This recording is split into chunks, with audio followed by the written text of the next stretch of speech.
শুনলাম আমাদের বারাসাতে চাপারালিতে নাকি 120 টাকায় থালি পাওয়া যাচ্ছে, তাই আর কি বেশি দেরি না করে চলে গেলাম আমরা 4 জন মিলে থালি খেতে। আর ভিতরে অ্যাম্বিয়েন্সটা কিছুটা এইরকম ছিল। আর এই হলো ভেজ থালির মেনু কার্ড। কি অর্ডার দিলে? ভেজ থালি অর্ডার দিলাম, আর এই পাশে চিকেন কষা, চিকেন কষা 2 পিস করে 110 টাকা। এই টেবিলটাতে ওরা এক্ষুনি জাস্ট আসলো, এখনই পেয়ে গেছে। আর এই দাদারা আমাদের এখনো দিতে পারছে না, কোনো মানে কিছু বলার নেই। আমরা এখানে আধা ঘন্টা ধরে বসে আছি, যারা পরে আসছে তারা কিন্তু পেয়ে যাচ্ছে।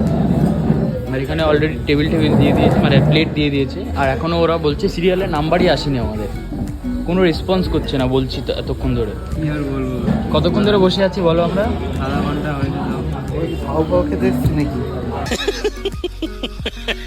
দেখো এতক্ষণ আধা ঘন্টা বসার পর যারা পরে আসছে তাদেরকে দিয়ে দিয়েছে, আমরা আধা ঘন্টা বসার পর এখন দিয়েছে আমাদের।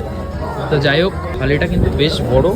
আর এই থালিতে ছিল কিন্তু বেগুন ভাজা, লাল শাক, আর ছিল রায়তা, ডাল, আলু ভাজা, ধোকার ডালনা, পটলের তরকারি, আমের চাটনি, পাঁপড়, একটা করে কাঁচা লঙ্কা, শসা আর একটা রসগোল্লা। সত্যি কথা বলতে এই ভেজ থালি খেতে কিন্তু বেশ দারুণ ছিল। বলতে বলতে এদিকে আমাদের 2 পিস করে চিকেন কষাও চলে এসেছে। আরেকটা জিনিস, এই চিকেন কষাগুলো কিন্তু বেশ নরম করেছিল। এমনি এদের খাবার দাবার নিয়ে কোনো অভিযোগ নেই, কিন্তু এদের ম্যানেজমেন্ট খুবই বাজে। শেষে এই আমের চাটনিটাও কিন্তু খুব টেস্টি ছিল। আর আজকের ভিডিওটা এই পর্যন্ত রইলো। কেমন লাগলো একটা কমেন্ট করে জানিও। আমি এবার মিষ্টি খেতে থাকি, তোমরা ততক্ষণ চ্যানেলটিকে সাবস্ক্রাইব করতে থাকো। দেখা হচ্ছে একটা নতুন ভিডিওর সাথে। Tata, bye bye.